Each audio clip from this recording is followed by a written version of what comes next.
Тази седмица реших да направя един експеримент. Ало? Ало? Ало? Ало? Чуваме ли се? Аз съм те чул много добре. И този експеримент ще е да ползвам GSM през цялата седмица. Нямам Google Map и не искам да живея повече в това време. Аз съм на ръба да си върна картата в смартфона и просто да си продължа живота с него и това видео тотално да не се случва. Молете се за мен. Да видим дали ще ми вдигне. Ало? Ало? Добре. Обаждам се от новия телефон, който е стар. Чуваме ли се? Аз съм те чул много добре. Окей, хайде. She didn't sound so excited to hear from me. В момента ми липсва музиката ми. Това е първото нещо, което ми липсва. Липсва ми да си забуча слушалките в ушите и да не чувам никого, да не чувам трафик, да не чувам хора. Така че ще видим. Вече е може би 8 час, в който аз не използвам iPhone-а си, за да мога да ползвам този телефон колкото се може повече. Трябва да му взема microSD карта. Вече дори не мога да мисля, защото не мога да скролвам. Не искам да му взимам microSD карта, защото не искам. Не ми задават пари за това. Честно казано, пък има една игра, може да снимаш 4 снимки и толкова. Мисля, че могат да бъдат източени в това. На компютър. Не могат, но ето ги.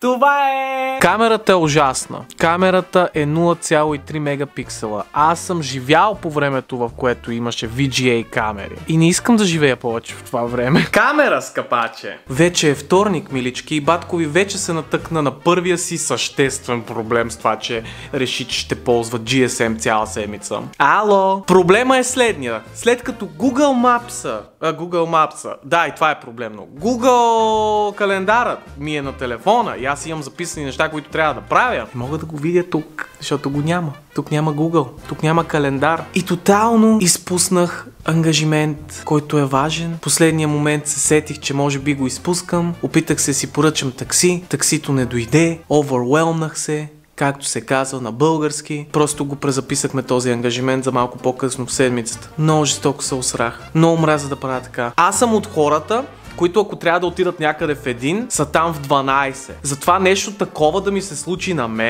мен, караме да преосмисля целия си живот, всичките си избори и най-вече този. Как сме живели преди? Как сме живели преди? Мисля, че беше по-хубаво, но как сме живели преди? Ало.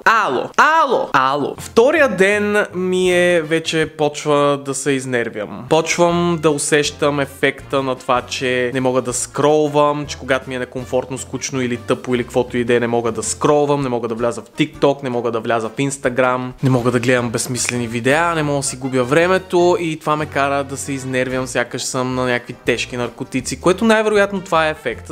Аз и моят Panasonic кони. Отиваме да чилваме на дивана, защото нищо друго не можем да правим. Скучно ми е, може би ще чета книга, може би ще направя това. Не мога да кажа, че не е трудно. Аз съм спирал и кофеина за 3 месеца, но това е много по-трудно.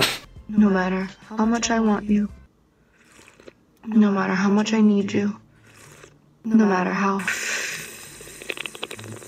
Искате ли да ви покажа кое е най-интересното нещо, което този телефон може да прави?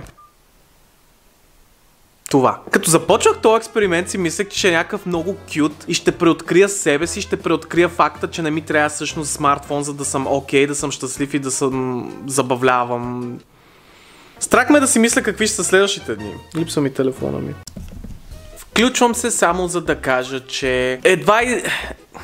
Много малко ми остава. Много малко ми остава. Да кажа просто спирам с това видео, няма да правя това видео и да си върна сим картата в телефона, да си взема телефона, да си ползвам телефона, защото буквално това, което се случи е, че току-що ползвах телефона си на Wi-Fi точно за 2 минути и знам, че това технически се едно, че губим експеримента или експеримента да работи, но просто качих една песен, един кавър на песен, която се опитвам да направя от 2 години и просто не знам, може би защото нямам достъп до телефона си и не мога да си скролвам и да си правя каквото си искам, реших, че днес ще постна тая песен и качих стори в Instagram да кажа на хората и това беше. Обаче беше достатъчно за някакъв. Защо просто не си продължим така? Защо просто не си сложа сим картата, не си взема телефона? Човек, много е трудно. Аз не съм имал нещо друго освен смартфон от 2012 и не знам как ще се справя. Наистина очаквах по съвсем друг начин да протече цялото видео и да прекарам 7 дни, в които ще се чувствам по-добре. До някаква степен защото когато си лягам, не си гледам в телефона и не гледам в екрани. Когато се събуждам, не гледам в екрани. Се чувствам една идея по-отпочинал и по-добре. В същото време...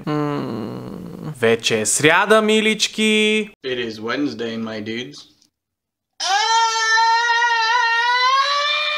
Друго нещо, което забелязах, свързано с това, че ползвам GSM вече 3 дни,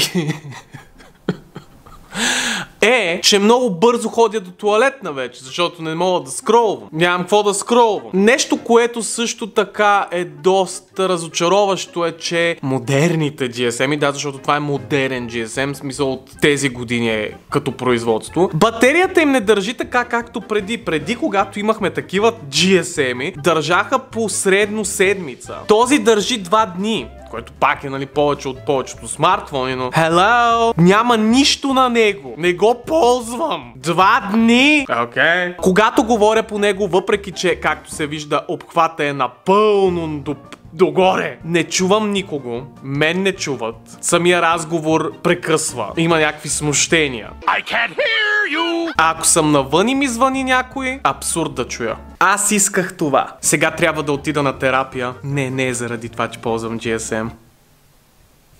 Хубавото е, че знам къде отивам, защото съм ходил там месеци наред.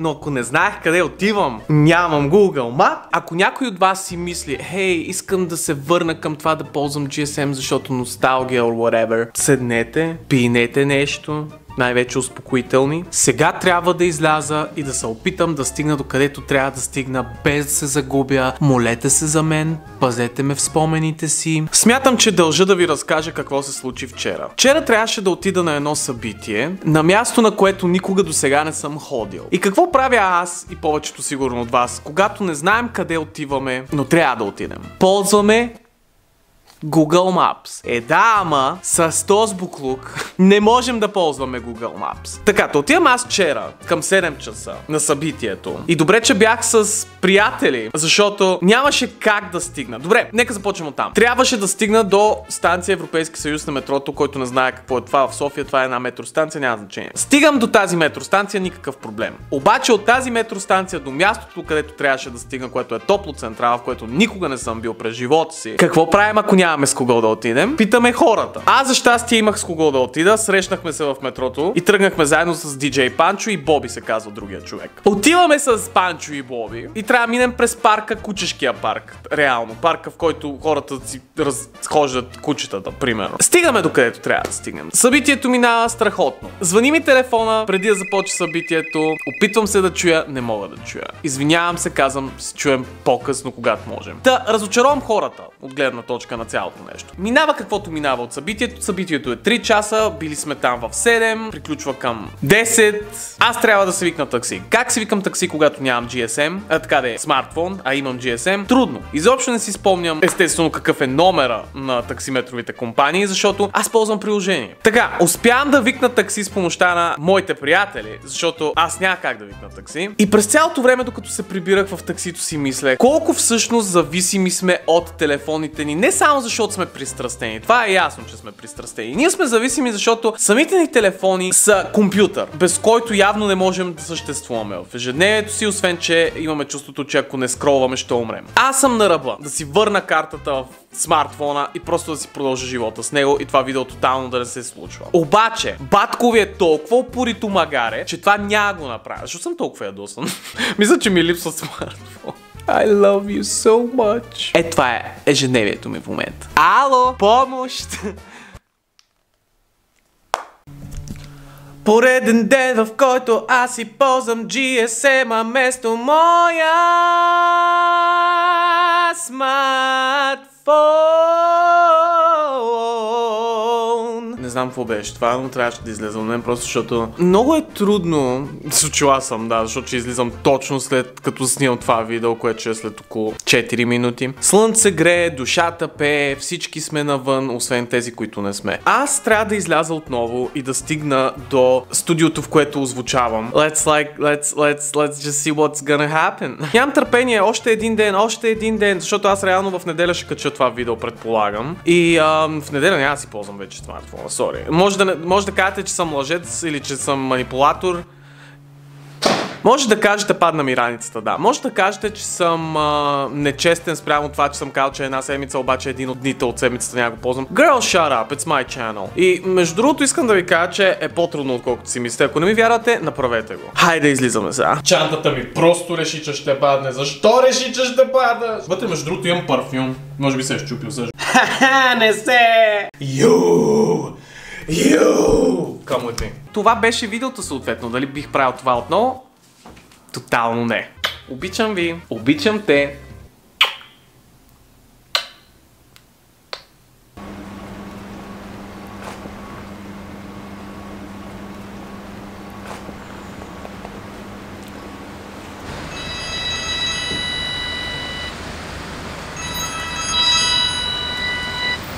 Ало?